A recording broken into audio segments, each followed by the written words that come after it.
कहीं दौर एक प्रासरार जादुई जंगल था जो हुस्न और खतरे का इम्तिजाज था।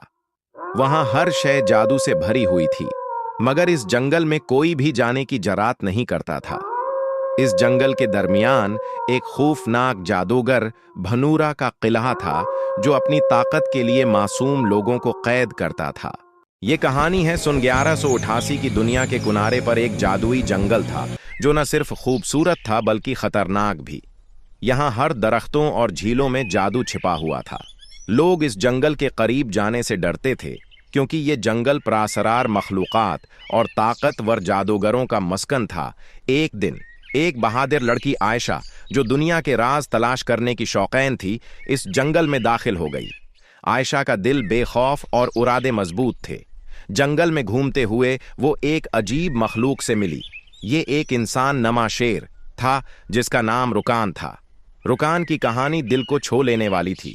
वो कभी इंसान था, मगर एक शरीर जादूगर के जुल्म ने उसे आधा इंसान और आधा शेर बना दिया था। वो सालों से जंगल में तन्हा था, लेकिन आयशा की दोस्ती ने उसकी जिंदगी में एक नई रोशनी भर दी। दोनों जल्द ही एक दूसरे के करीब आ गए और मोहब्बत में गिरफ्तार हो गए। एक रात जब आयशा झील के किनारे बैठी थी, एक खौफनाक जादूगर भनूरा अचानक नमूदार हुआ। भनूरा अपनी ताकत बढ़ाने के लिए इंसानों को अगवा करता था।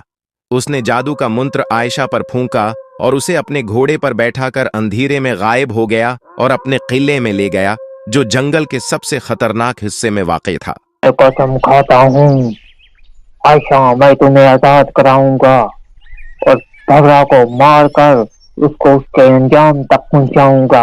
रुकान ने आयशा को बचाने की कसम खाई और जंगल के सबसे पुराने दरख्त बाबा बर्ग से मदद मांगी। बाबा बर्ग ने बताया कि आयशा को आज़ाद करने के लिए उसे 3 खतरनाक मखलूकात का सामना करना होगा। एक इंसान नमा मगरमच्छ, 2 इंसान नमा हाथी, 3 भन वरह जादूगर। इंसान नमा मगरमच्छ से जंग पहला मरहला इंसान नमा मगरमच्छ का था, जो एक बड़ी झील में रहता था। ये मगरमच्छ, जिसका नाम गरलाम था, भन वरह का सबसे ताकतवर मुहाफिज था। गरलाम के पास पानी को कंट्रोल करने की ताकत थी और वो किसी भी मखलूक को डुबोने की सलाहियत रखता था। रुकान झील के किनारे पहुंचा और गरलाम को ललकारा। गरलाम ने पानी का एक बड़ा तूफान पैदा किया, मगर रुकान ने अपनी ताकत और चालाकी से उसका सामना किया। एक ज़बरदस्त जंग के बाद रुकान ने गरलाम को शिकस्त दी और उसकी झील से गुजर गया। अगले मरहले में रुकान को एक इंसान निमा हाथी से लड़ना था, जिसका नाम भीलवर था। भीलवर एक बहुत बड़ी और ताकतवर मखलूक थी, जिसकी खाल को कोई हथियार नहीं काट सकता था। वो भन वरह के किले की हिफाजत करता था। रुकान को मालूम था कि ताकत से भीलवर को शिकस्त देना मुमकिन नहीं। उसने बाबा बर्ग के दिए गए एक जादुई पते की मदद से भीलवर की कमजोरी का पता लगाया। जंग के दौरान रुकान ने अपनी रफ्तार और अक्ल से काम लिया। आखिरकार उसने भीलवर को जमीन पर गिरा दिया और उसकी खाल के नीचे एक हिसास मकाम पर वार किया। भीलवर हार मान गया और रुकान को आगे बढ़ने दिया। भनवरह के किले के करीब पहुंचने से पहले रुकान को परियों की वादी से गुजरना था। वादी की परियों की सरदार नूरानी ने रुकान हार मान लिया और रुकान को आगे बढ़ने दिया की बहादुरी देखी और उसकी मदद करने का वादा किया।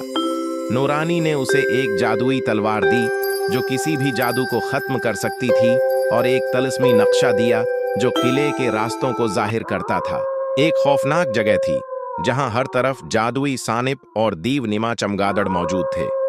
भनवरह ने आयशा को कैद कर रखा था और उसकी ताकत को अपनी जादुई किताब में मुंतकिल कर रहा था। भनवरह और रुकान के दरमियान एक जबरदस्त जंग हुई। भनवरह ने जादुई भनूर और आग के गोले पैदा किए, मगर रुकान ने परियों की तलवार से उन सब का खात्मा किया। जंग के दौरान आयशा ने भी अपनी हिम्मत का मुजाहिरा किया और भनवरह की जादुई किताब को तोड़ दिया। इससे भनवरह की ताकत खत्म हो गई और वो हार गया।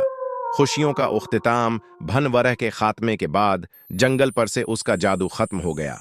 रुकान दोबारा इंसान बन गया और आयशा के साथ खुशी से रहने लगा। दोनों ने मिलकर जंगल को एक महफूज और खूबसूरत जगह में बदल दिया, जहां मोहब्बत होगी और अमन का राज था।